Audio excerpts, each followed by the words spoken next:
Hello everyone! In this video I'll be reacting to one of the early uploads from the YouTube channel The Game Theorists. This video came out in 2014, so I think it's around 7 years ago. Yeah, anyways, let's start. The secret to what gamers want rests inside this jar of extra chunky pasta sauce. And the answer is Flappy Bird, Goat Simulator, and you again. Oh! Remember have been trying to defeat PewDiePie, but PewDiePie is too strong.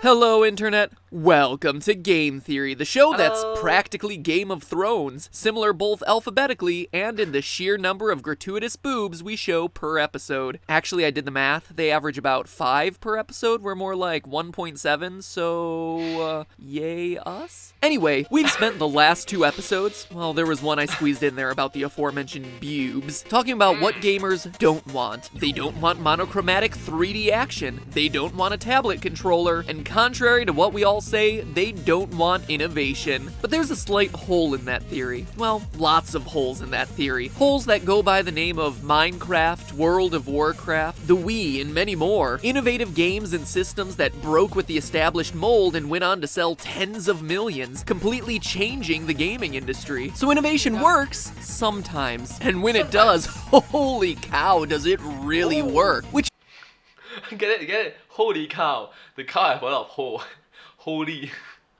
begs the question, why does one Wii succeed and another one fail? How does the Virtual Boy flounder while the Oculus Rift has everyone excited? Well, I guess we'll try again in 20 years. Ooh.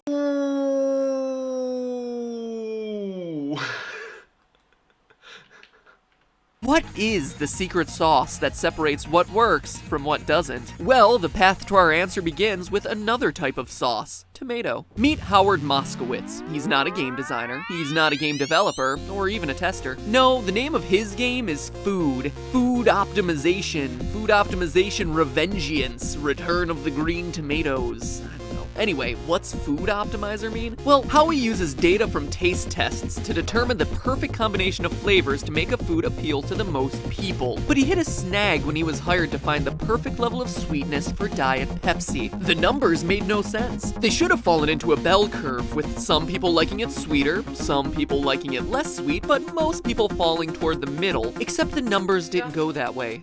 Why?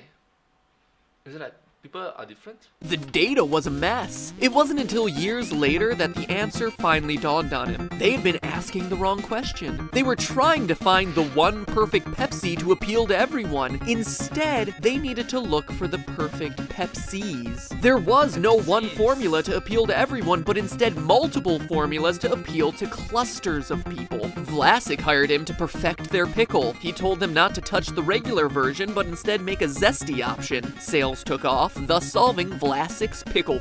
But Howie's biggest claim to fame was in pasta sauce, where he found that people broke down into 3 categories. The ones who like straight marinara, the ones who like it with some spice, and the ones who like it extra chunky. But at the time, every sauce was thin. No one was selling a chunky sauce. Why? Because when researchers asked focus groups, no one ever said that they wanted a chunky sauce. Think about it this way. Do you drink coffee? I'm more of a tea man myself, but whatever. If I asked you what type of coffee you liked, what would you say? Studies show that most of you would say something like a rich dark roast. Great, but if I then gave you a taste test, Howie's data shows that only 25% of you would actually choose the rich dark roast.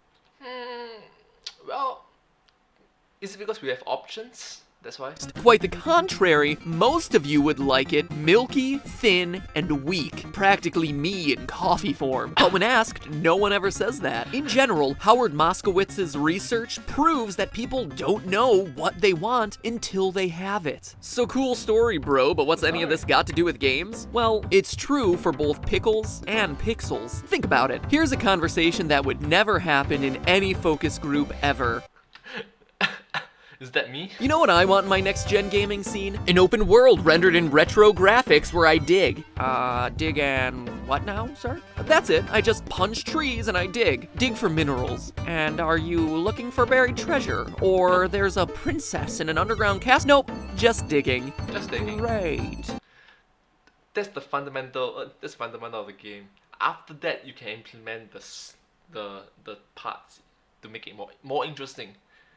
I'll make note of that. Minecraft, motion controls, these things are the chunky pasta sauces of the gaming world. Things that people were craving, but didn't realize they were craving. And with that knowledge in mind, going back to episode 1 of this series, the reason why it's so important for Nintendo to keep pushing the envelope by producing Virtual Boys, 3DSs, Wiis, and Wii U's is that they're finding those chunky sauces. The things people want in gaming without knowing it. That's also why the indie scene is so crucial. True. Because, honestly speaking, to be honest, we don't know what we don't know. Correct?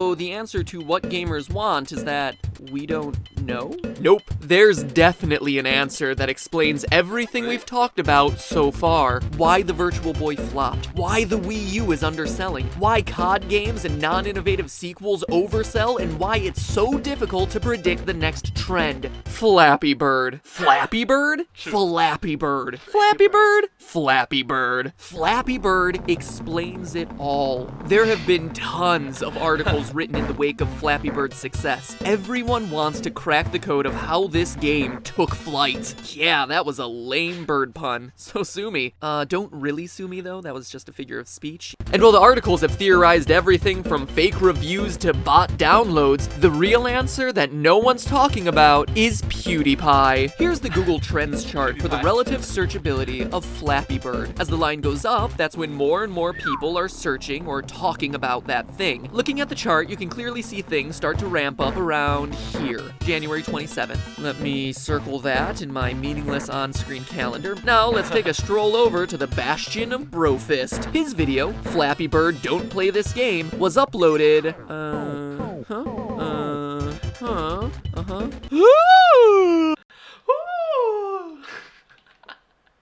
Oh my god, it's the same date.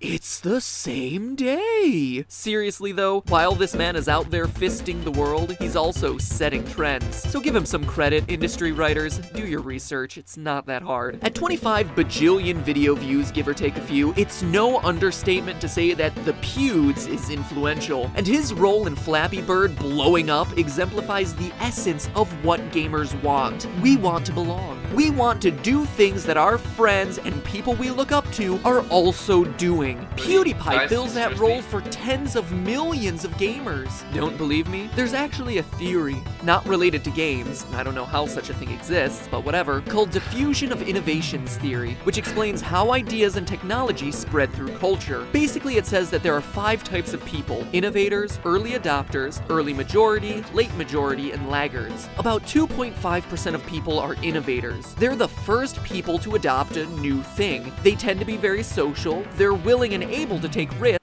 Is that Bill Gates when he was younger? Wow.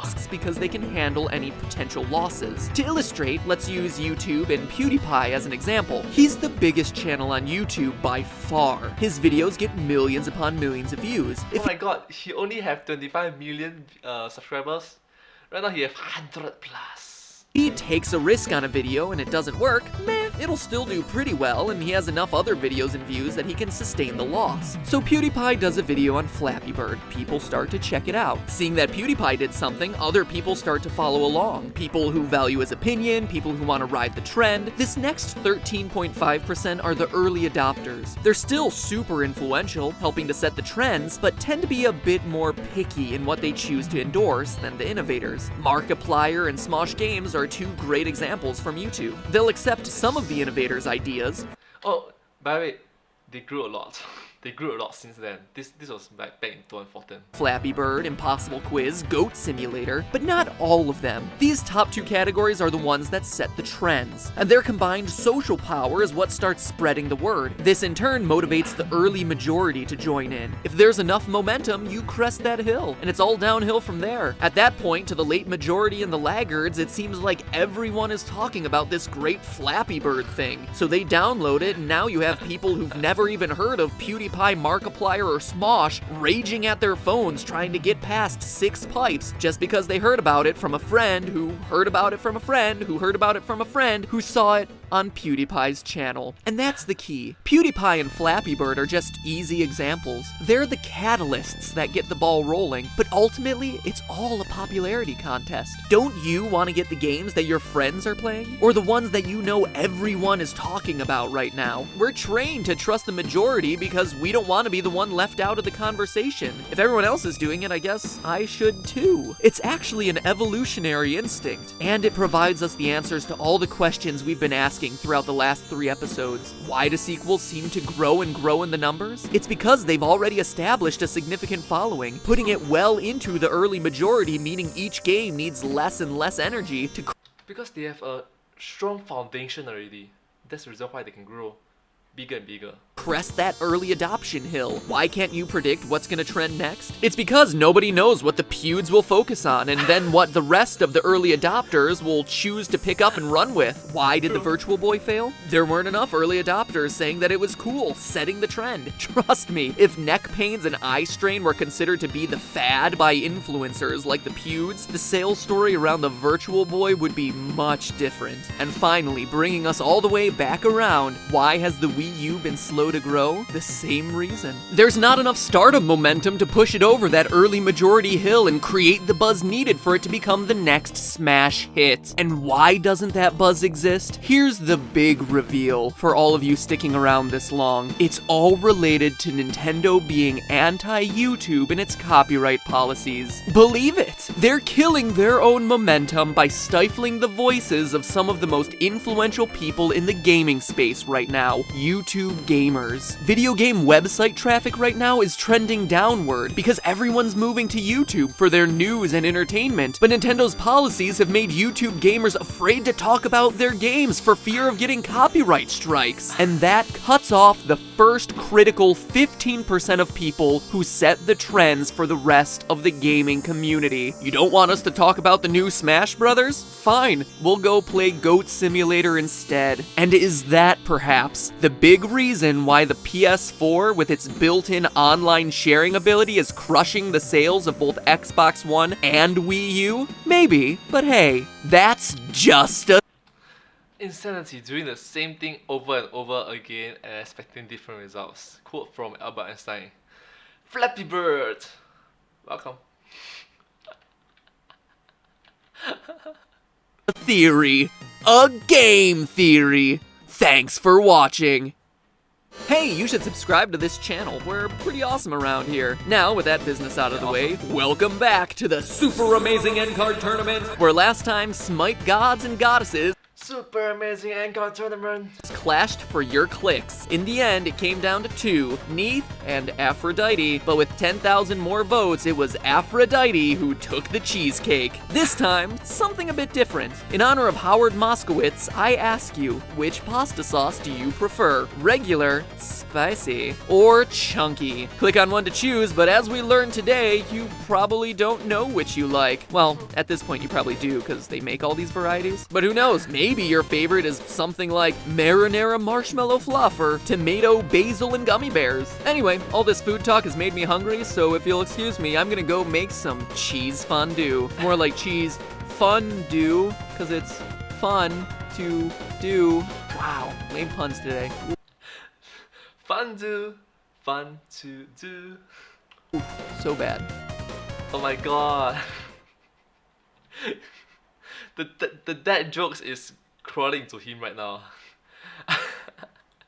Thank you so much for watching this video. If you do like this video, please consider to like, share, and subscribe to my channel, and comment down below if you have anything to share with us. If you do like this video, please consider supporting them, the YouTube channel Game Theorists. They are amazing people. Having said that, Yeah. But hey, that's just a theory. A game theory. Thanks for watching.